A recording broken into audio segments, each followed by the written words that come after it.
Holding on to things just like they give me breath and give me life. They take my space, don't give me rest, and leave their trace as they manifest. Let's get lost in the tallest trees, the fallen leaves. Forget the cost days, the tangible and terrible things.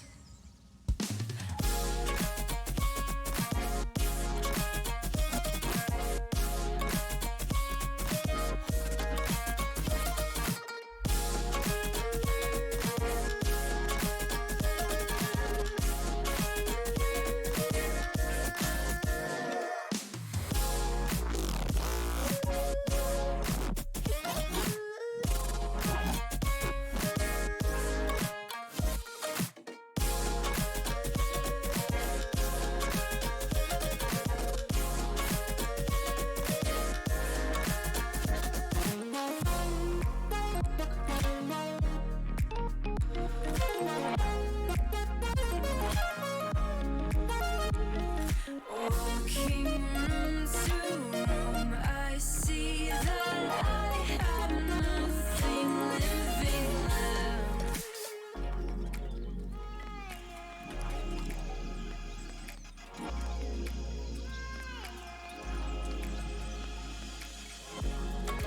Let's get lost in the tallest trees, the fallen leaves.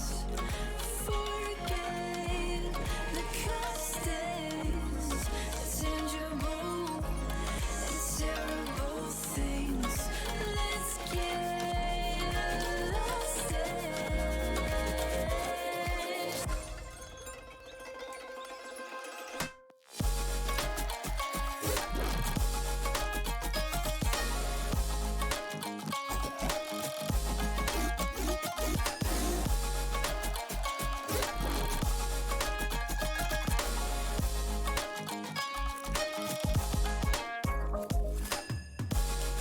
Let's get lost in the tallest trees, the fallen leaves.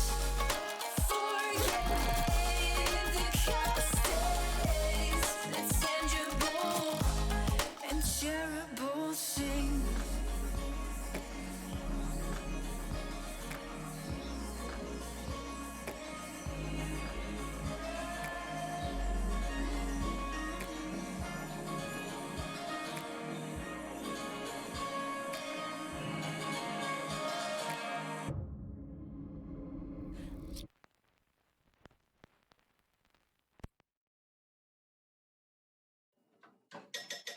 Turbo mode enabled.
You scored 0.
Turbo mode enabled.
You scored 0.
Check, 1 2 1 2. There we go.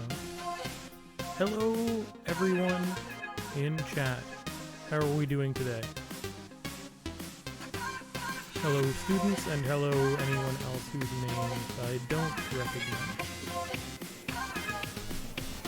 There we go. How are we doing on this lovely day of being stuck indoors. Oh, we got Allie in You the chat. scored 0. Who's ready to learn some more interesting and creative things for Premiere Pro? Hey, Jesse. Bummed to hear you're having a crappy day, but glad you're here. Oh. Thank you for reminding me about the music.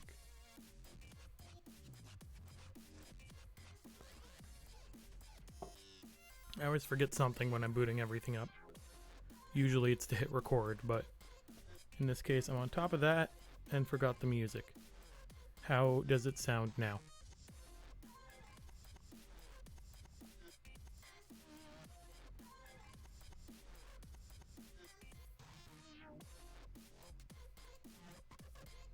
Using Adobe on my computer for the first time. Whoops. Good. Good to hear the music's good.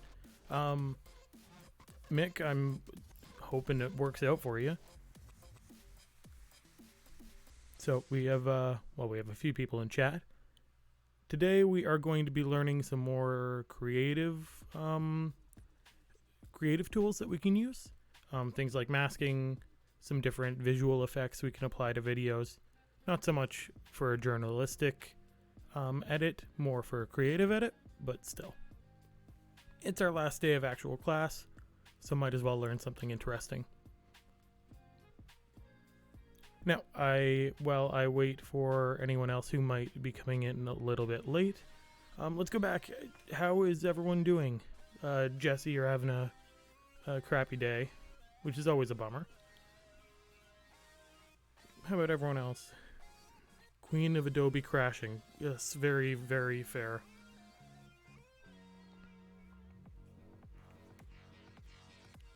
Unfortunately, I think you share that title with a lot of people. Hard to be motivated. Yes, at times it definitely can be. Again, I'm lucky enough that my job kind of forces me to be motivated, but actually miss going to school. You're not the first of my students to say that, college or high school. I've had a few discussions with people, and I find it very interesting. There's the whole argument about welfare, disability, stuff like that. So there's all these arguments about things like welfare and people abusing it, just like they just want to be lazy and make some money. It's very interesting to see all these people who are suddenly out of a job, out of work, have nothing to do, wanting to do something. It's a very good case for the fact that there aren't many people who like to just sit around and do nothing.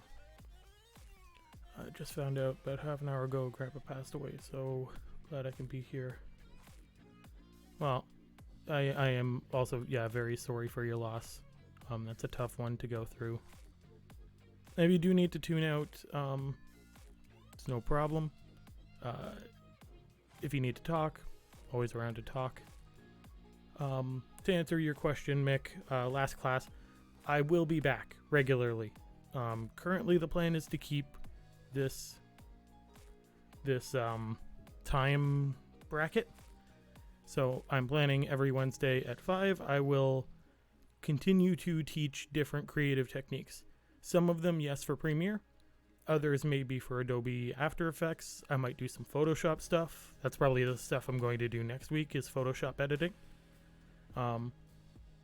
So not every class will pertain to everybody, but it's something to keep people interested, to give people something to watch throughout the week. I'm already here, already set up anyways. Might as well.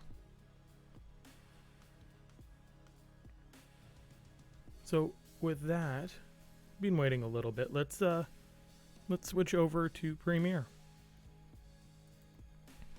And let's move my camera's actually pretty good right there. So what I've done is I've already imported the files I made accessible, the student files. They're of a event I covered this past summer called Art Battle, where a bunch of artists get together and hold a live painting competition, which is, well, as you can see from the photo, observed by a crowd and voted on by a crowd. It's a very interesting kind of event.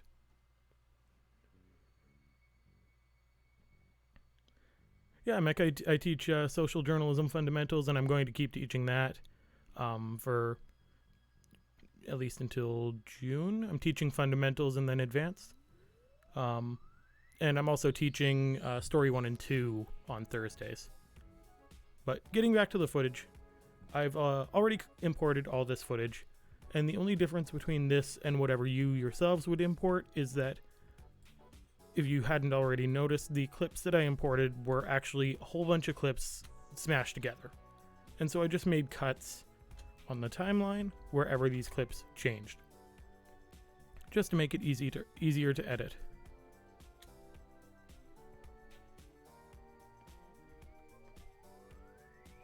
Yeah, Jesse, this is my first week of teaching my dual credit classes on Twitch or on live stream, and so things have been hectic. I've been streaming since that class was at 1, so I've been kind of working on all this since about 11 this morning.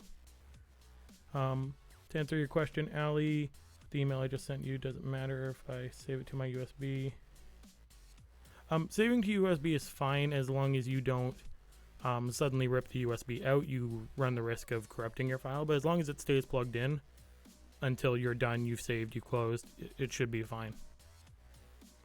Might run a tad slower. So I've already made these cuts in my files, and that's, well, pretty straightforward, right? So I wanted to talk about, before we get into the actual edits ourselves, I want to talk about two things. The first is keyframing. Went over that the last couple of weeks. Just want to go over it one more time. What keyframing is as an idea, and how we keyframe on Premiere. So, give me a second. Have some water. Hashtag stay hydrated. So keyframing is animation. It is saying that in the timeline of our video, that at certain frames, our clips, is it frozen? I haven't had any frame rate drop, so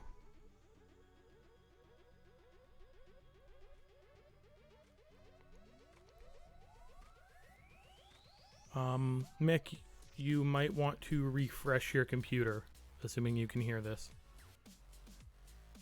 That might be your connection, because on my end everything seems fine. Carrying on while Mick sorts that out. Keyframing is essentially saying that certain frames in our video are key frames with a space in the middle. They are important. They mark an in, they mark an out, they mark a certain aspect of our animation. And when we're editing, we use keyframes to animate our footage, to animate practically anything.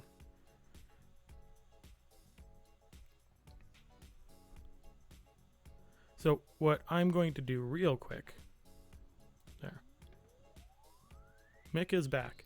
So real quick, I'm just going to run over how to keyframe opacity in this case, a very, very, very basic keyframing. What I'm going to do is I'm going to bring my footage up from black. Rather than dragging in the effect, we'll keyframe the opacity. So what I'm going to do is I'm going to select my first clip. I'm going to make sure that next to the word opacity in effect controls, our little stopwatch is highlighted blue.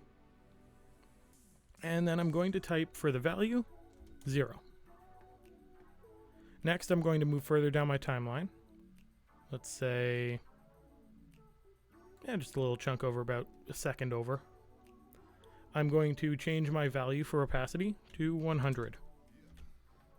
So that it's full opacity, we can't see through it. What this does is gives us a slow rise from black. And you'll note that in our effect controls, if I zoom in up here, you can see this little diamond, this little one peeking out from the side. These are my keyframes. At this frame and at this frame, we have very specific settings that we need the video to abide by. We can adjust these in this timeline. We can drag them over to make the animation shorter, which I wanted to do anyways. We can do all sorts of things to modify them, but that's the basics of it. I want to make sure we go over that before I get into anything more intense. The other question, or the other thing I wanted to run by everyone, is whether you had any questions about the assignment that's due tonight. Like last minute things you want to just run through to make sure you got them right. Anything like that. So, while I let my delay catch up, I'm just going to color correct this shot just for sake of it. So what I'm doing is I've gone to Lumetri Color, which I already had open. That's up in the window panel. Turned that on, and now I can adjust all sorts of settings. We got a all good from Jesse. Anyone else have any questions? Well, if I'm not mistaken, Jesse, you've already handed yours in, I think.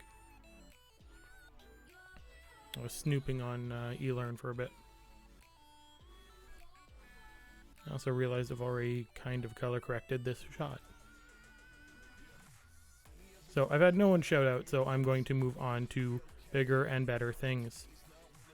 The first of which is masks. Masking in Premiere is...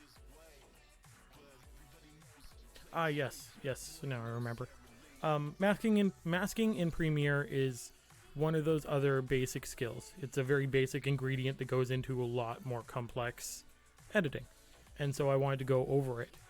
It's considered more of an advanced kind of technique, but it's worth knowing about. So masking, in a nutshell, is taking an effect or taking part of a clip and selecting a very specific area of it to apply that effect. I'll give you an example. So the first thing I'm going to do, I'm going to go here and make a color matte, which is making a screen of entirely one solid color. I made it red. I'm going to drag that over our footage right now. So right now all you're seeing is red, right? I'm then going to click on this red footage, and looking at opacity, again, our transparency of our footage, I'm going to make a mask. In this case, I can either make a ellipse mask, so circular or round, a rectangle 4-point polygon mask, or I can draw one with a pen tool. I'm going to click circle to make it easy in this case. Immediately, you'll notice we now have this circle in the middle of the shot. This circle is our mask, and everything inside our mask exists. It is at 100% opacity, because that's the effect that we're changing. Everything outside the mask might as well not exist. The effect is not applied outside of our mask. We do have the option to invert it by clicking on this inversion button, like looking through a window in this case. We can do other things like add feather to it so that it's a fairly smooth transition in this effect. We can change its opacity. We can also expand it. If we want our mask slightly bigger, slightly smaller, we can add an expansion to it. That's what a mask is. It's an effect applied within a specific area. This is an easy example for it, but there's all sorts of different things we can do with masking. The first one I wanted to show you is the idea of creating a wipe. Now, the wipe I'm about to show you is super basic. There's already built-in effects to do it, but it's a good idea to know how to do it if you didn't have these effects. So what I'm going to do is I'm taking my first shot and my second shot, this one and this one. I'm going to drag my second shot so that it's, pardon me, I'm going to drag my second shot so that it's above my first. We have this kind of overlap here, right? Which means that if I were to turn off my upper layer, I would see my original shot. So what I'm going to do is create a wipe using masking. Going to my first shot, I'm going to create another opacity mask. In this case, I'm going to create I'll create a rectangle. So you can see that we have, again, this little window into our shot. What I'm then going to do is click on the top corner of it. I'm going to hold shift and click on the bottom corner. And I'm going to then drag out those 2 points that I clicked on. I'm going to do the same on the opposite end.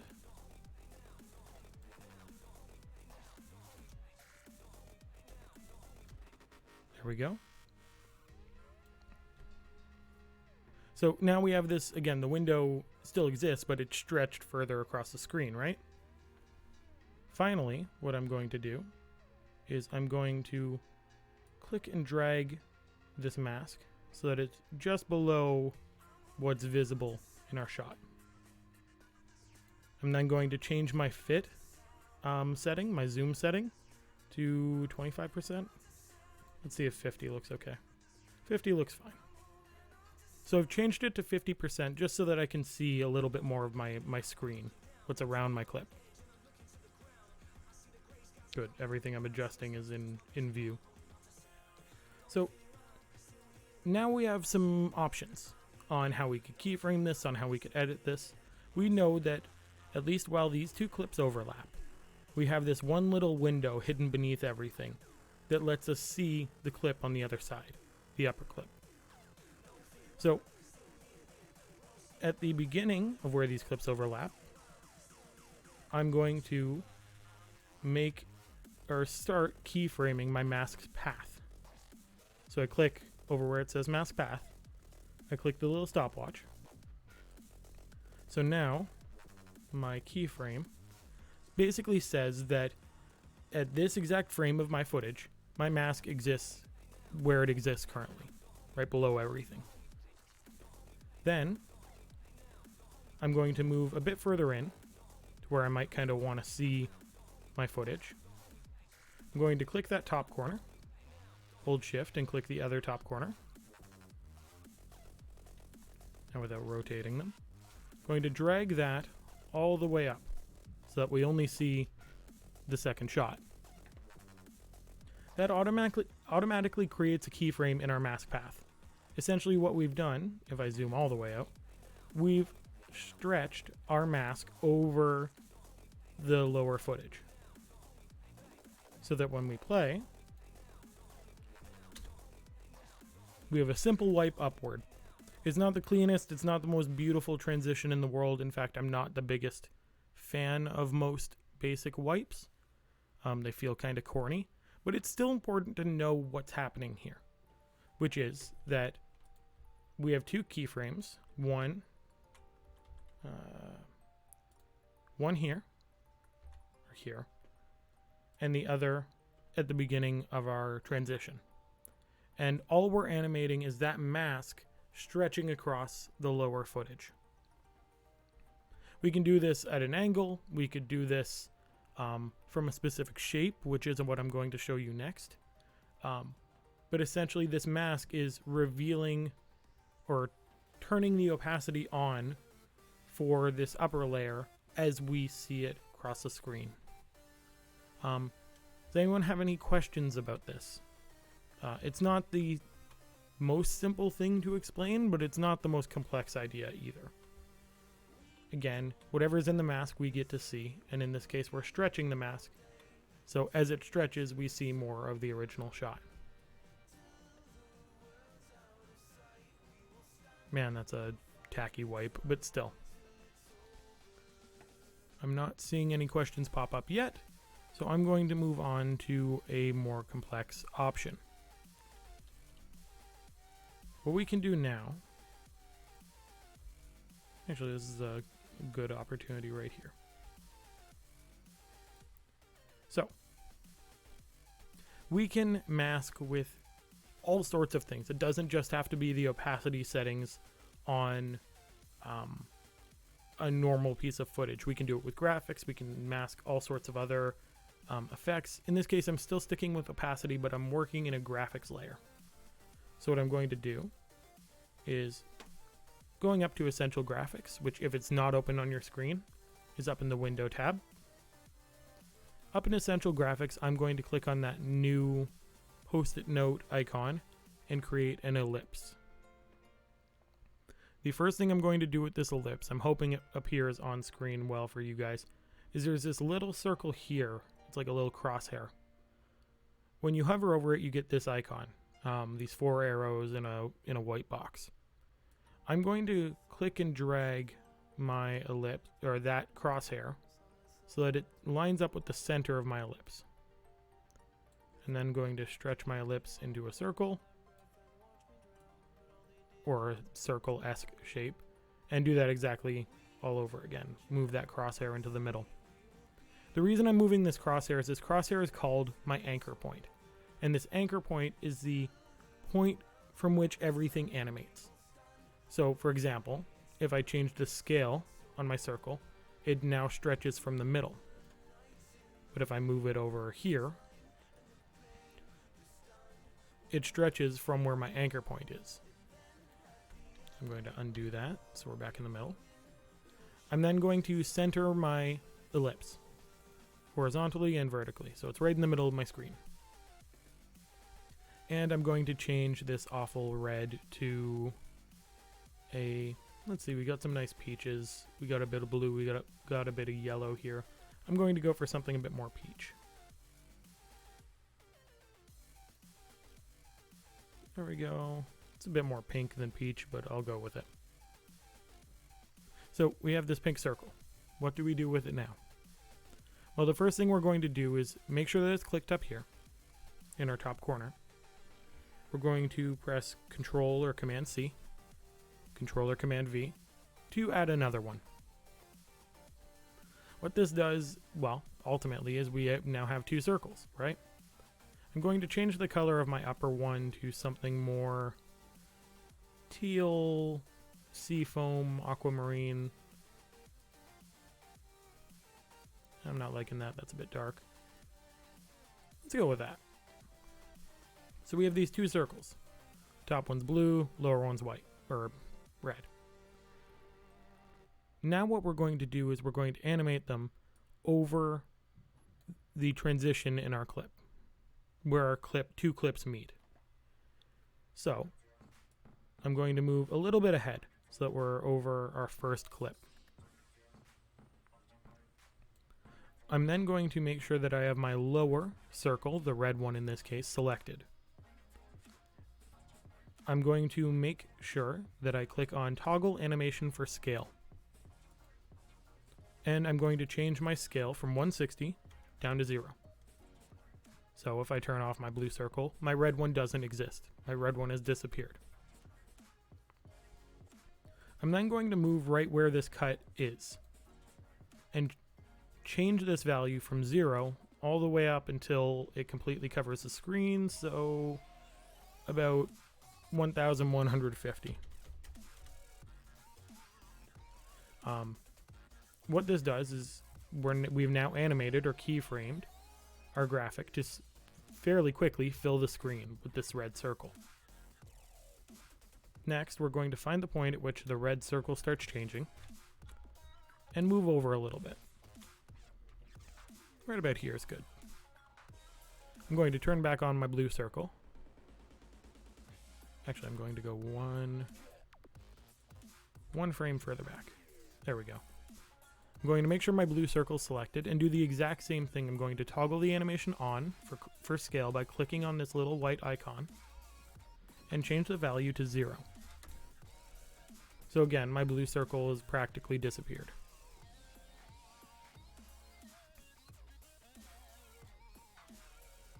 I'm then going to move slightly after that meeting point between our 2 clips and also set my blue circles scale to 1150, big enough to fill the screen.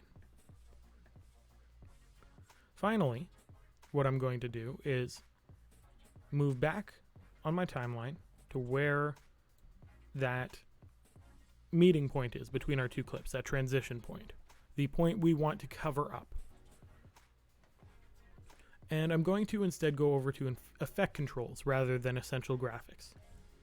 I'm going to make a ellipse mask in opacity by clicking on that white circle. And then I'm going to invert it. What I'm going to do at this point is click on the little stopwatch next to mask expansion. So that at this point we put a keyframe at exactly where this transition point is. I'm going to set my mask expansion to a negative number, small enough that we don't see this mask. Negative 250 seems to be just fine. Then I'm going to go a bit further down the timeline till after the blue fully expanded and set my mask expansion to be big enough that my entire screen no longer shows a circle. I'm doing 950 in this case. So now, when we play through, we just have this cute little, it's not quite a wipe, it's more a expanding transition.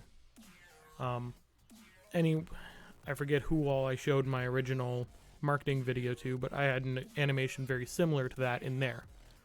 Same exact concept. So I'm going to let that play for a little bit.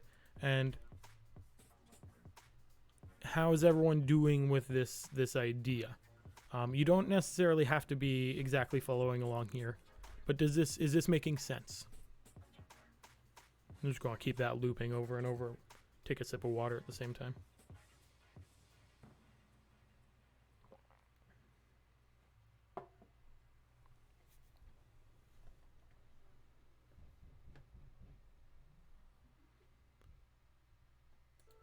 There we go. Okay. At least according to Mick, it's making sense, which is good. So, and you can do this all over the place, and what's awesome is, let's real quick cut the clip before and after the animations start. That way it's just not so bulky in our timeline. What's awesome about this is we can command copy it and throw it over everything. We can just keep recreating this clip, and as long as our mask comes in after where that divide between clips is, then the transition works. I'll show you what happens if it comes in too early. So if I have it so our transition point, the mask is already this far in, plain and simple, as I play it through, we're going to see that first shot and then see it cut. So we need to make sure that mask comes in after that cut. And the easiest way to do that is move over the cut and then holding Alt, at least on Windows, I think it's also on Mac, we can, with the graphics layer selected, holding Alt, we can press the arrow keys forward or back until, or left or right, until we get to a point where the cut doesn't show the mask. It's as easy as that. So, what else can we do with masking aside from opacity? Well, there's all sorts of stuff. I could show you it all, but that would take a lot of time. So instead, I'm going to show you one other example of masking. Oh.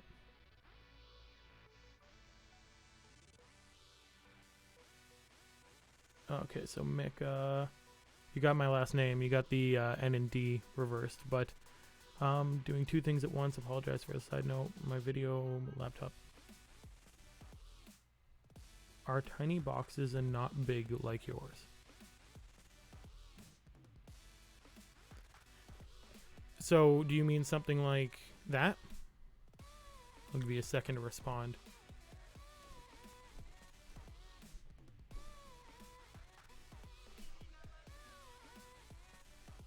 While Mick responds, what I'm going to be showing you next is how to mask color correction, which is a really useful tool all over the place for making your clips stand out. Okay. In response to you, Mick, what you're going to do is you're going to go over here in the box where it says, it'll say a percentage, 10%, 100%, doesn't really matter. Make sure that that percentage is changed to fit. Then it should stretch, it should fit inside however big the window is. And then you just adjust the window like you would adjust anything else, by clicking and dragging on the little divides between them. So I'm going to show you a basic and kind of crappy looking masking of color correction. What I'm going to do is I'm going to make sure Lumetri Color is open, click on it, and make some sort of adjustment. Doesn't really matter. I can set it right back to 0. The point is that now this clip,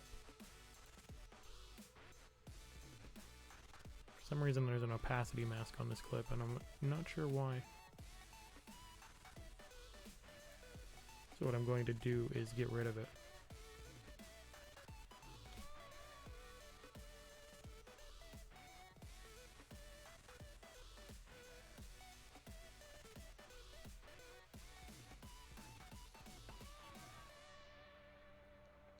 Okay, maybe now I'm not far as hell behind.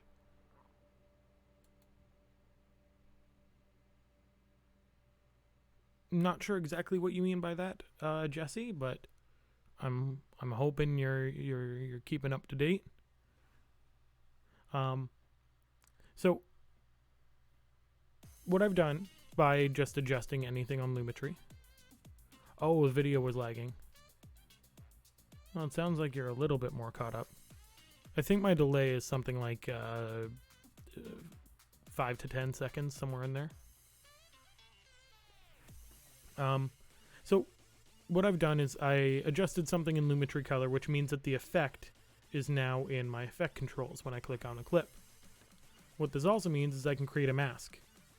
Just like I did with opacity, in this case I'm going to create a custom mask by clicking on this pen tool. What I'm going to do is just click on my screen and make points wherever I want to make them. In this case, I'm doing this kind of band across the middle of the shot. Because I know the shot is moving, this really doesn't mean a lot, but at least this will at least give you an idea of what's going on. So what we can do now with this mask is we know that everything that happens inside of it, every effect we apply with Lumetri Color only happens inside of this mask. So if I change the temperature, it only affects the segment in the middle. What I am going to do in this case, I'm going to invert it, just because I want to affect the trees, I want to affect the ground in this shot. And so let's brighten it up a bit. Let's add a little bit of contrast. Let's throw in some saturation. Now, if I click away, you'll see that my entire shot has this hard line of editing right through. You can really see it in this guy's back. The way we help deal with this is by adjusting our mask feather. So when we're looking in effect controls, we have where we just had options for masking, we now have a mask and name. We have mask path, we have mask feather, opacity, and expansion. I'm going to increase the feather to, in this case, we're going to increase to about 100. And suddenly the effect is not quite so obvious. Compared to if we turn it off, just to give us an idea. We suddenly really lit up this scene without having to do too much work here. The problem with this being a moving shot, however, is when I hit play, you can start to see some lines. You can start to see some weird effects happening in there.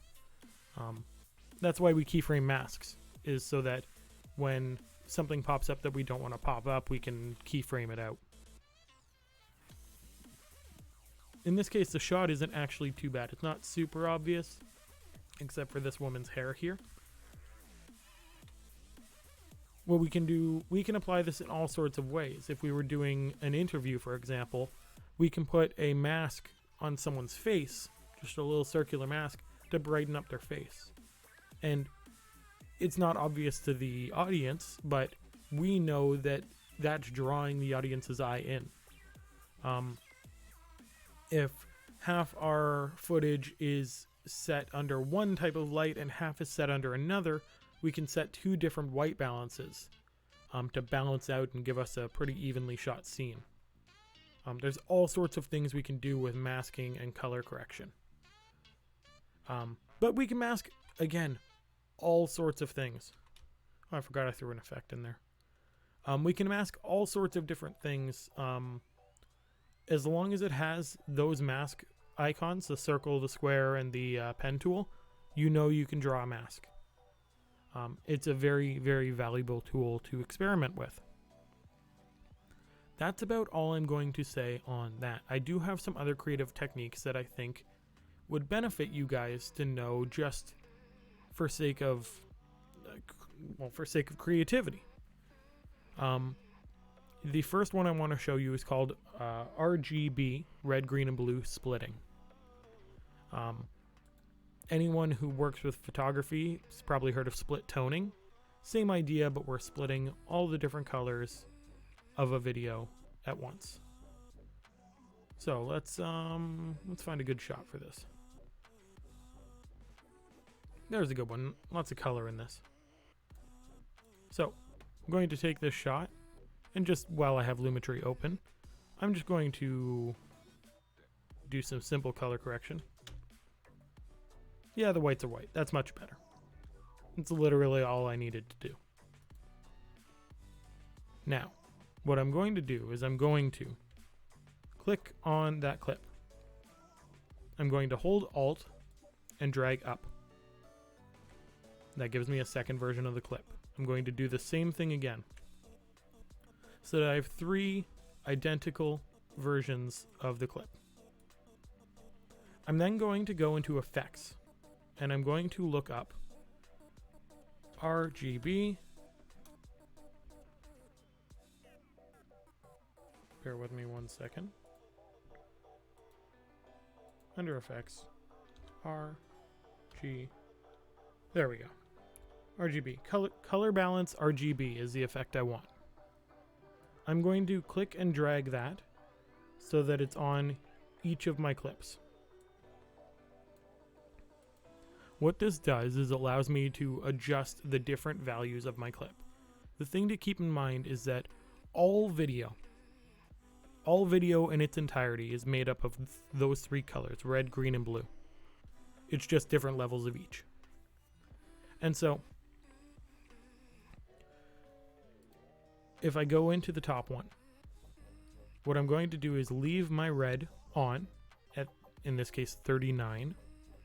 I'm going to set my green to 0, and I'm going to set my blue to 0. Turning on that layer, the red is on, everything else is off, so the clip looks red. Turning that one off for now. I'll select my second one. Same idea, turn my red off, leave my green on, turn my blue off. So we have a green layer. Turning it off for now, I go to the last one. I'm going to turn off my red, I'm going to turn off my green, and leave my blue on. Turning back on those two other layers, you'll note that it just looks red. There's one other thing we need to adjust. So clicking on that top clip, under opacity, we're going to set our blend mode, and this is important, to linear dodge add. Then we're going to do the same with our second clip. Once we do that, everything looks normal. Everything looks white. All our clips are on. The only difference is that now we're watching our clip split up into its three different layers. And so when they're all laid on top of each other perfectly, everything looks white, everything looks normal. But if we were to say take the top clip and punch up our scale to something simple, let's say 102. Now let's go a bit more extreme. 108. There we go. So now that one of our layers, in this case our red layer, is stretching out larger than our other clips, we have this red and blue, or red and cyan, split on each side. It kind of looks like a 3D movie. And the concept is very similar in that regard. We can also do this by adjusting our position. And if we really want to get weird with it, we can do something like this, and suddenly we've got kind of two different clips at once. Setting this one back to normal, it's worth keeping in mind that all of our footage can do this, and each one has a different color. So in this case, if I adjust my green layer, I get green and purple. If I adjust my blue layer, I'll get blue and yellow. And so this kind of clip really works well on either footage that has a lot of different colors in it and you want to mess with that, or footage that has a lot of white in it. The green and purple is a good vibe, Jesse. I agree. Let's go with green and purple. But what I'm going to do, rather than just turn it on, I can just, if I want to, I can just turn it on and leave it at that, which is cool. But let's say we really want to highlight this artist's work, but still keep kind of a funky looking video. So why don't we start, let's zoom in a little, clicking on this clip, setting it back to 100%. Let's start our scale at 100. Go in a couple of frames, set it to 107, and then let that play out until we come up to the art. Once we start coming up to the art, we're going to have it go from 107, making a third keyframe, very quickly back down to 100. So that randomly in the middle of our clip, we're getting this kind of green effect, and that green effect disappears as we're coming into focus. One thing a lot of people, especially, bless their hearts, especially older folk, will complain about is that if you do this effect and don't make it super obvious, if I do it like 101, actually let's just adjust it, let's just move it over slightly. A lot of people will complain that it just feels blurry, which it does, it's meant to, but we need to, there's a good rule of thumb in effects, which is like go hard with it or go home. There's no point in doing an effect if you're not going to really punch it up, for the most part. Eventually there's finesse to it, but right off the bat, something like this is obvious and creates an effect we like. And you can do it all sorts of places. Real quick, I'm going to do it again on this. So I'm duplicating my clips, dragging in my color balance RGB. I have a real hard time saying RGB instead of RBG. Technically it's the same thing, but one's also the botanical gardens. So we got our red, we got our green, we got our blue. Then we go change our opacity to linear dodge add. There we go. Unfortunately, I didn't color correct this clip beforehand, so it's kind of orangey for me. But let's mess with the blue and yellow. You'll note that the stuff that isn't highlight isn't really affected. So like that neutral tone of the wall in the background, nothing really happens there. What I can do is play with this and see what really pops. Some things will, some things won't. So adjusting my blue and yellow and then my red and green, or red and cyan on top of that gives me this like triple depth kind of layering. Really trippy, really disorienting as well. You need to play with it well so that your audience doesn't throw up while they're watching your video. Sorry if any of you threw up while watching that. You can also play with all sorts of other effects. So one other one I want to show you, I actually have one queued up. That's an example of the next effect I'm showing you. Give me a second to find it.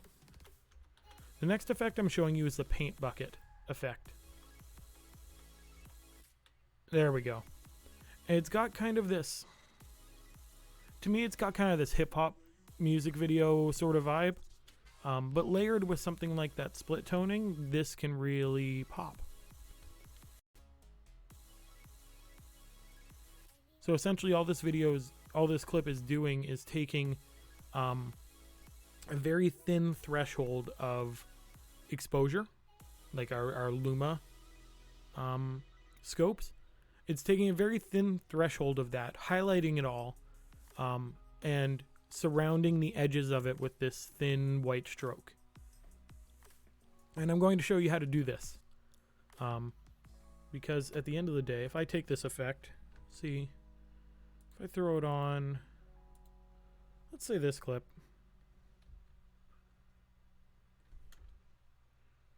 Let's see how it does. Okay, it's going to play through real slow, so I'm going to go through individual keyframes at a time. We've got this green effect, and then we've got this kind of trippy highlight effect. And don't you dare ever, for my students, don't you dare ever tell Dave that I told you to do this on news packages, because I will never suggest that.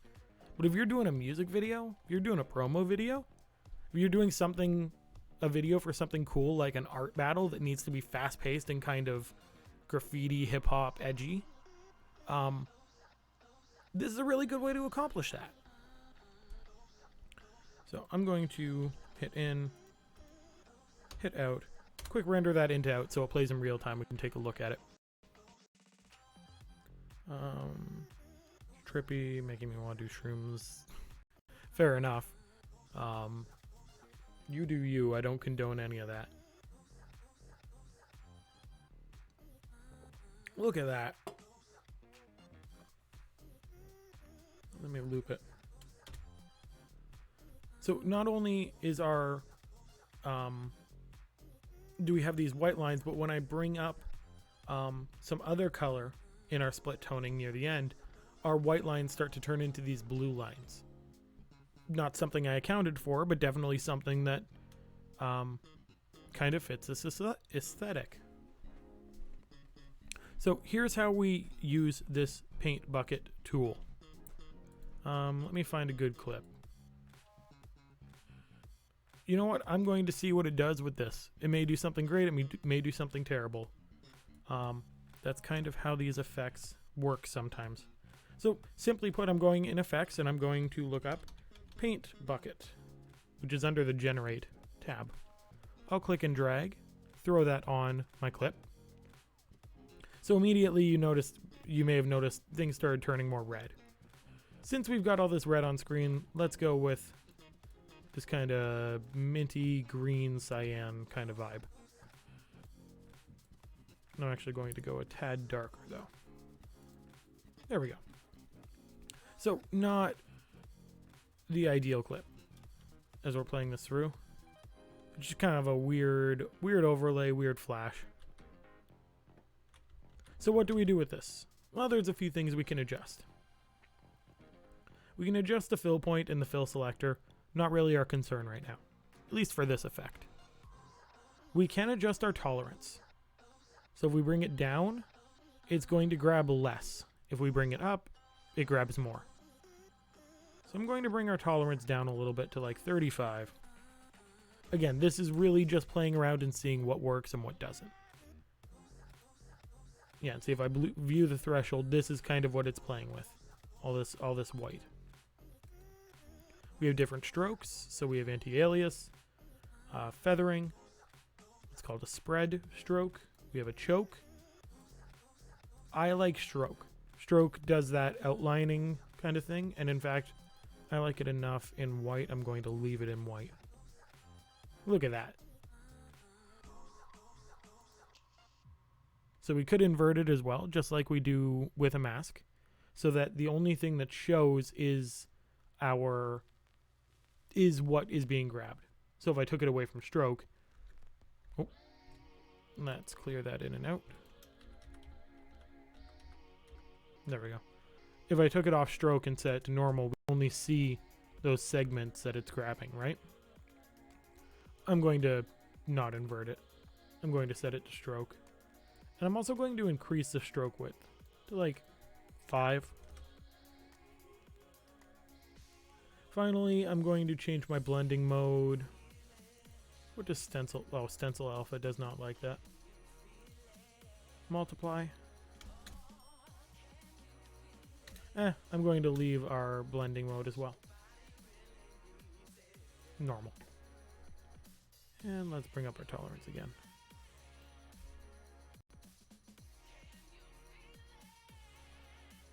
Not as effective in this clip, but definitely it's a vibe, right? And so when we want this vibe, we're going to throw this kind of effect in. It's as simple as that. So you throw in Paint Bucket, you change your settings. I recommend at the very least setting your stroke to stroke and setting color to white. Those are my recommendations, but really you do you. Figure out what works with the clips you're playing with. And again, at least for my students who are watching, you all have access to these art battle clips that I shot. Feel free to play around with them. After all, I'm going to keep doing these streams for hopefully as long as really I feel like doing them. I'm going to keep doing them for a while. So once you're done with this audio video class, feel free to just play around with the clips I gave you. I do recommend downloading them sooner than later, just because eLearn's shutting down at some point soon. But weeks from now, if you come to me saying, hey, I did something with that art battle stuff, feel free to show me. I'm more than happy to check it out. The other effect I wanted to show you is less an effect and more just how creative we can get with color correction. So what I'm doing is I'm going to choose this clip, for example. Just a simple painting clip. Mind you, they're all painting clips. I'm going to make sure Lumetri Color is open. And I'm going to adjust a couple of things right off the bat. I'm going to turn up my exposure a little bit. Bring up my contrast a bit. Bring down my highlights a tad. That way the background's not too blown out. So the clip looks like an okay clip, right? Let's see about pushing it a little bit further. So let's look at, for example, under the Creative tab. Creative gives us all sorts of, we can add different color correction settings, which I'm not getting into in this class. We can do things like add a faded film kind of filter, so that all our darker tones have this kind of grayed, faded out feel. This is good for outdoor shots. This is good for kind of a vintage vibe. We can adjust our vibrance and saturation, that being how much our colors pop. The one I want to show you especially is split toning. Very similar to what we were just doing, where our highlights are one color and our shadows are another. Those who use Instagram might recognize split toning a fair bit. It's a very classic technique in photo editing. We can do it with video too. So this video, luckily, has a lot of shadow and a lot of highlight. Let's play with that. Since our shadow is naturally kind of this dark blue cyan, I'm going to lean into that. So I'm dragging on this circle my shadow tint toward blue cyan. Really make that pop, right? Then we get to play with our highlights. And the simplest option when doing split toning is our highlight should be the opposite color of our shadow. There we go.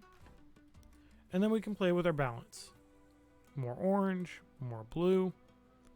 I'm going to lean towards slightly more orange. Yeah, I'm leaning towards slightly more orange. So it doesn't do a ton, but it does a little bit. It affects our highlights and shadows. So in shots where we have a lot of highlight and shadow, for example, if I turn off the paint bucket setting here, if I mess with my highlights and shadows here, bring my shadows toward purple, my highlights toward red, start to play around a little.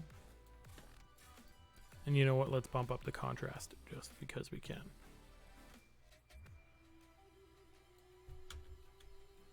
So suddenly our shot has this kind of purple hue on it, which is fine. Again, some shots are better examples of this than others. Unfortunately, editing shots where people are painting, you want to also maintain the integrity of what they're painting, right? If we're shooting a shot of someone standing outside in the bright sunlight, you're going to see much more of a contrast, like something like this. Even here.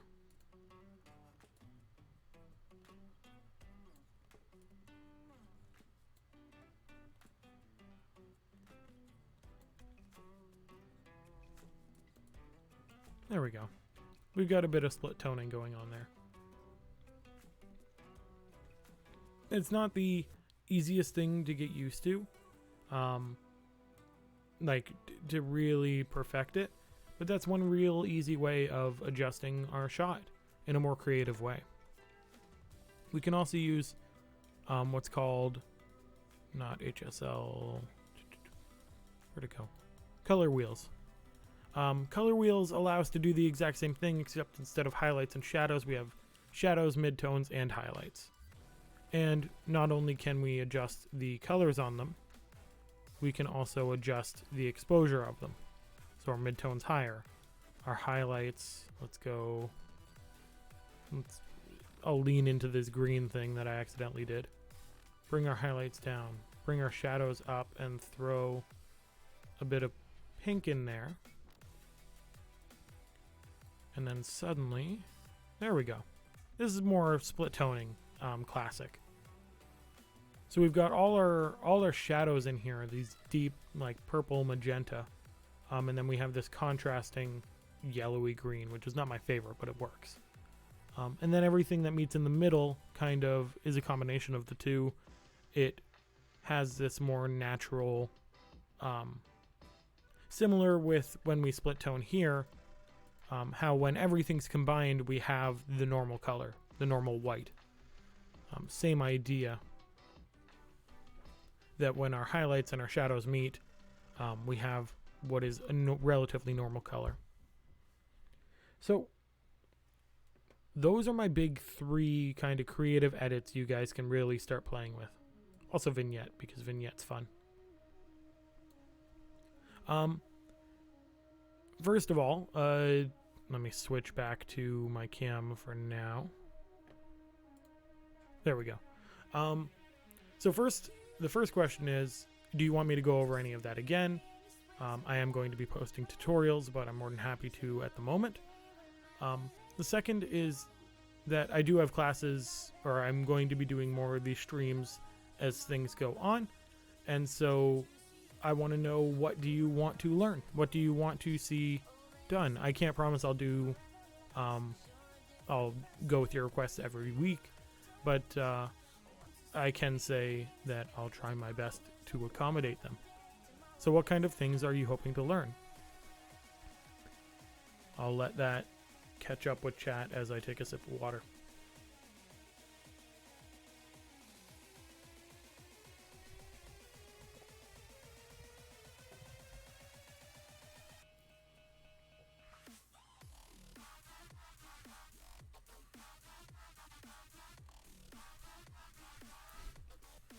Thanks, Mick. What do you want to learn?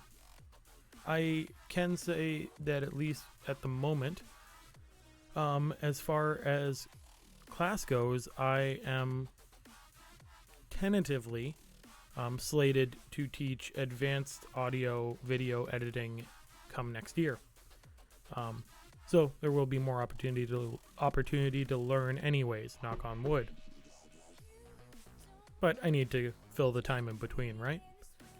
So I'm looking at probably next week.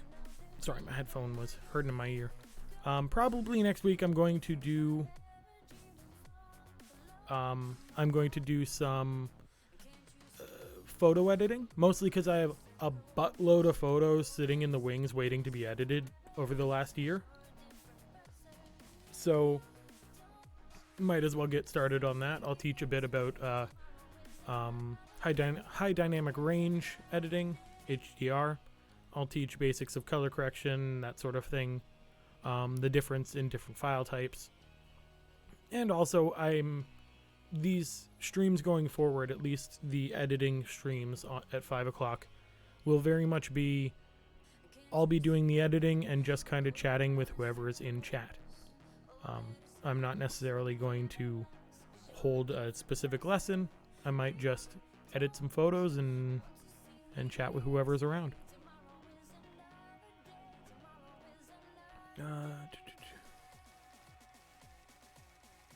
We should all start a fake YouTube channel in person. Why would you start? Please fill me in, Mick. Why would you start a fake YouTube channel? Why not just start a YouTube channel and make stuff?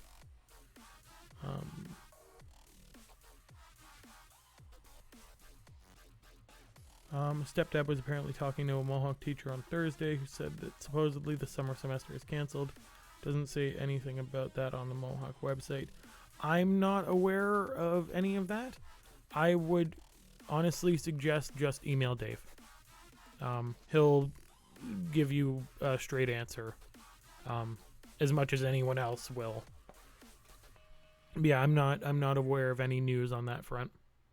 I know that the high schools aren't reopening on May 4th like they were originally hoping they might. That's about it. Yeah, email Dave.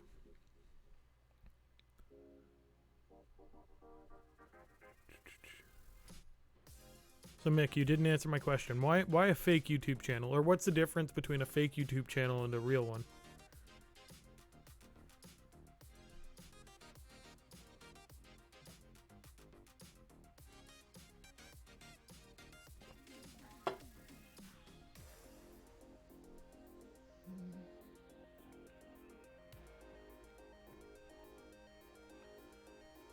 I have another question for those of you who may still be in chat. I still got some names in there.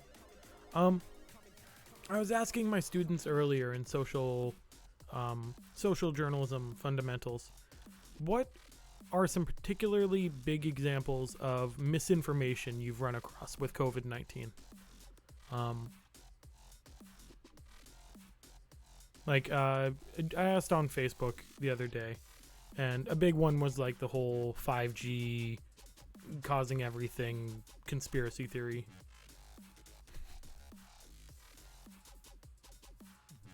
But there was also, I showed all sorts of fake news, like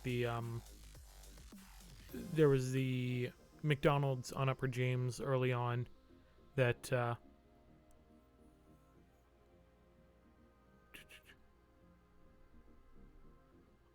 my god, that was crazy.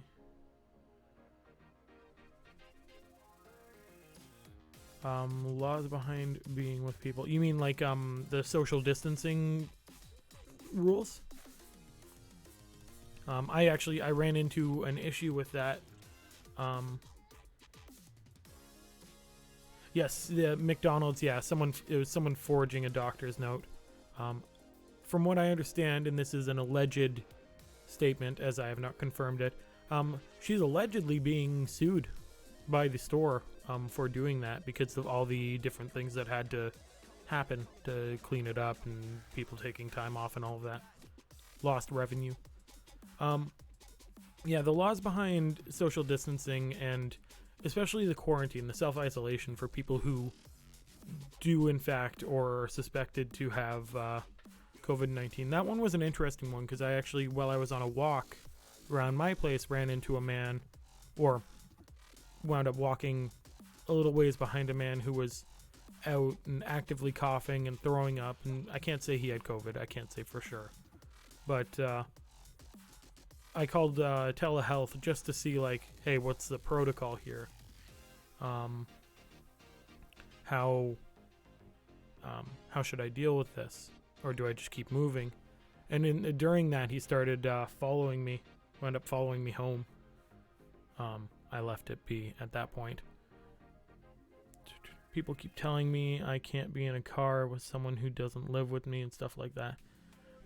You technically can. Like, you're not about to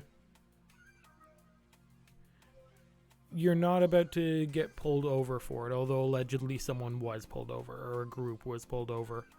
I'm going to suggest, if you're interacting with people who you don't live with for any reason besides you have to, like you have to go to work or you have to leave the house for some reason, I suggest stopping that. It's probably a good call. At this point, my social circle are the 4 other people who live in this house with me, and that's it.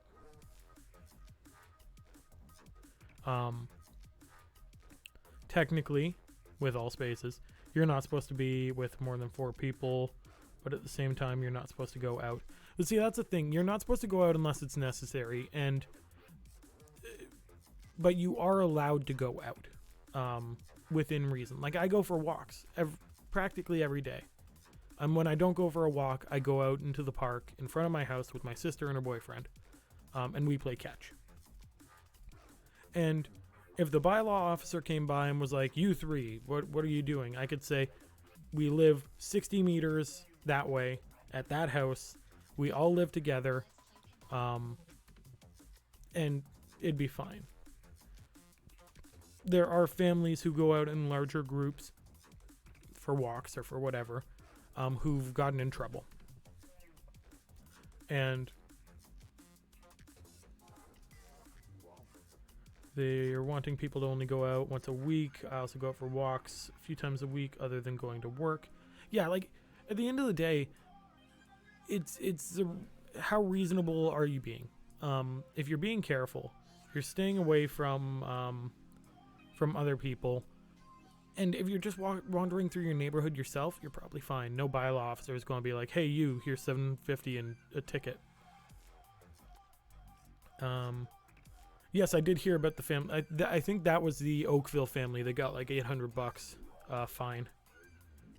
And Mick, at the end of the day, if your circle, if your bubble is your house where you're doing your thing, and your grandma's house where you're helping out, that's fine. Like, as long as your circle doesn't expand beyond that, and your grandma's circle doesn't expand beyond that, that is social distancing together, essentially. Or staying within your bubble. At the end of the day, it's all about common sense, per se. Like, I would be more concerned. Your visiting your grandmother is not a concern to me because you're going to spread COVID to all the people around you. I'd be more concerned that in my own daily life, in visiting my grandparents, I might give something to them. And as long as you're being cautious of that, I don't see an issue with it personally. That is me personally. That's not an official statement, of course. And yeah, the rollerblading thing was curious. Sus is another word for it, for sure. Yeah, it's been interesting seeing what people are talking about. Like, I showed my students news about how in New York they had prisoners digging mass graves, and my students, we were talking about fake news. My students insisted that news was fake news, and it's not. Things are kind of crazy right now. So crazy that what's fake seems real and what's real seems fake.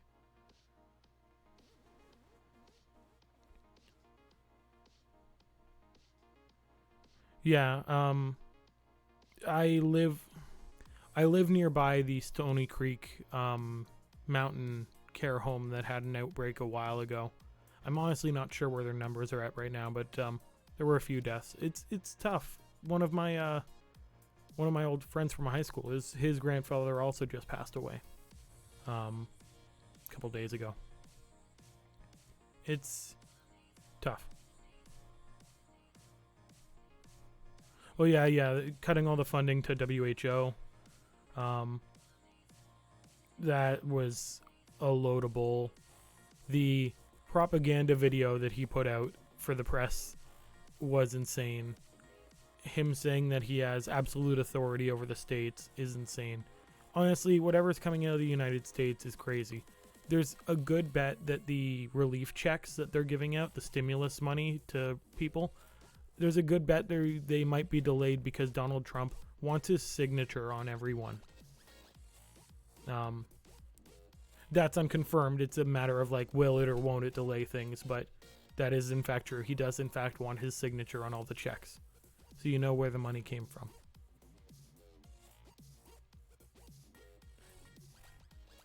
Well, that's the thing. The world, the practically worldwide, everyone is flipping out at Trump because of that. Because at the end of the day, taking money away from WHO may not screw over the folks in New York who have a penthouse apartment and decent health insurance. It will screw over the people who live in the alleyways between those penthouses. It will screw over the people in Africa or the various other countries with less wealth. I'm not even going to comment on that one.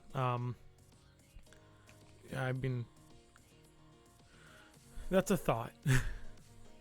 Not to do, but exactly what you guys are saying. It's crazy. And then, meanwhile, we have Justin Trudeau giving his regular briefings. And somehow Doug Ford not botching everything. Not to say he's good. Just say he didn't botch everything. Yeah, I think it was either last year or this year so far they paid $57 million. Which is fair. I'm not going to say...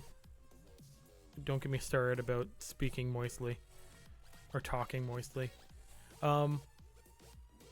U.S. pays more. U.S. has more people. U.S. gets more help.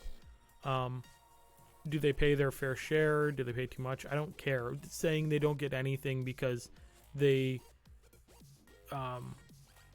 saying WHO doesn't get any money because they support China is bull. Doug Ford's annoying, but don't get me wrong. I from a personal perspective, am not of the same politics as Doug Ford. I disagree with him in many, many regards, especially what he does with education and programs for autism, to name a few things. That said, he is a relatively acceptable politician, just a politician, compared to Trump. I will give him that credit. He can read from a script and sign the things that his party wants him to sign. And that's all I ask for during a crisis from any politician.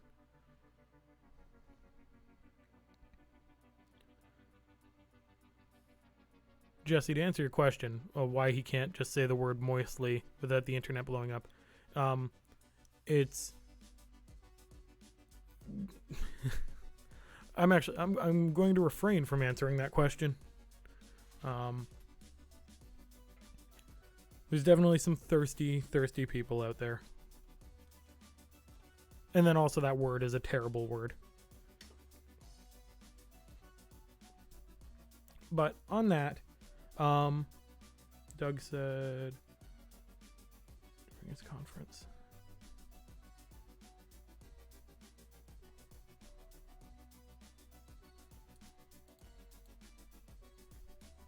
Yeah, at the end of the day,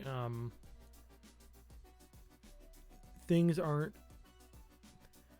at the end of the day, Ontario is running better than Florida, for example, in which, if you don't know, in Florida, WWE wrestling has been deemed an essential service. So we're at least doing better than that.